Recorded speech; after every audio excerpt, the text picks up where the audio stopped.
Hello everyone, સ્વાગત છે તમારું અર્ચનાની વાનગીમાં। તો અત્યારે ઉનાળાની ગરમીમાં ખૂબ જ પ્રમાણમાં શક્કરટેટી મળતી હોય છે અને આ શક્કરટેટી છે એ આપણા શરીર માટે ખૂબ જ એવી ઠંડી હોય છે। તો આજે હું અહીંયા ગરમીમાં ઠંડો શક્કરટેટીનો મિલ્કશેક બનાવીશ અને એ પણ હું અહીંયા દૂધનો બિલકુલ ઉપયોગ કર્યા વગર પણ ટેસ્ટી યમ્મી એવો આપણે મિલ્કશેક બનાવીને હું અહીંયા રેડી કરીશ। ફક્ત 10 જ મિનિટમાં બનીને તૈયાર થઈ જાય છે। તો આ મિલ્કશેકનો વિડીયો જો તમને પસંદ આવે તો મારા વિડીયોને સ્કીપ કર્યા વગર એન્ડ સુધી જોતા રહેજો। મિલ્કશેક બનાવવા માટે મેં અહીંયા એક મોટી એવી શક્કરટેટી લઈ લીધી છે। તમારે જે રીતે મિલ્કશેક બનાવવો હોય એ રીતે તમે નાની કે મોટી શક્કરટેટી લઈ શકો છો। તો મસ્કમેલન જ્યુસ પણ આપણે એને કહી શકીએ। તો શક્કરટેટી થોડી એવી મોટી હશે અને મીઠી હશે તો ખાંડની પણ જરૂર મિલ્કશેકમાં પડતી નથી। તો આ રીતે એકદમ ખાંડનો પણ ઉપયોગ કર્યા વગર આપણે શક્કરટેટીનો મિલ્કશેક બનાવીશું। તો જે શક્કરટેટી છે નીચેનો ભાગ નીચે રાખી અને આ રીતે ઉપરનો ભાગ આપણે કટ કરવાનો છે। કટ પણ આપણે એકદમ ગોળ રાઉન્ડમાં આ રીતે કટ કરવાનો છે, એટલે ઉપરનો થોડો એવો નાનો ભાગ આપણે આ રીતે રાઉન્ડ કરી અને કટ કરી દેવાનો।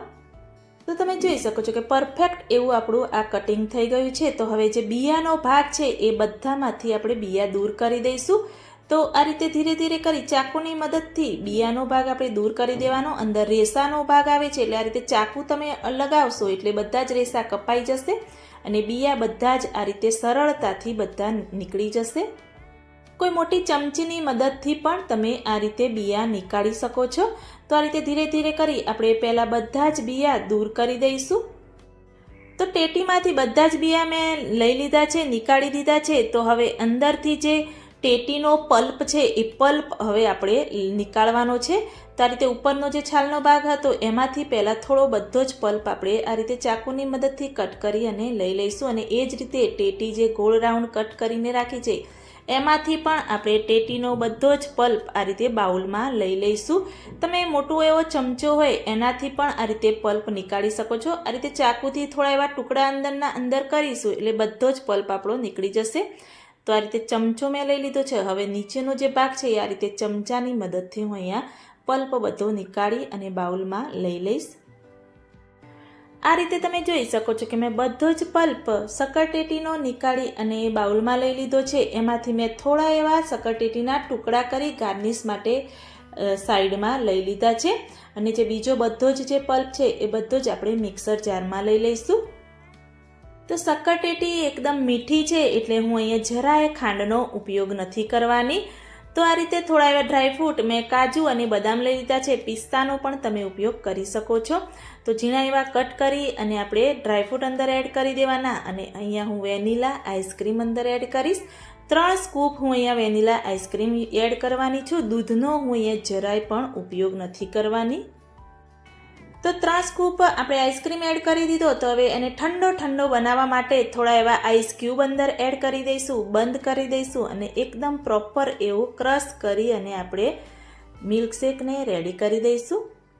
તમે જોઈ શકો છો કે એકદમ ક્રીમી યમ્મી એવો મિલ્કશેક બનીને આપણો રેડી થઈ ગયો છે। જોઈને પીવાનું મન થાય તેવો કલર પણ આપણો મિલ્કશેકનો આવ્યો છે।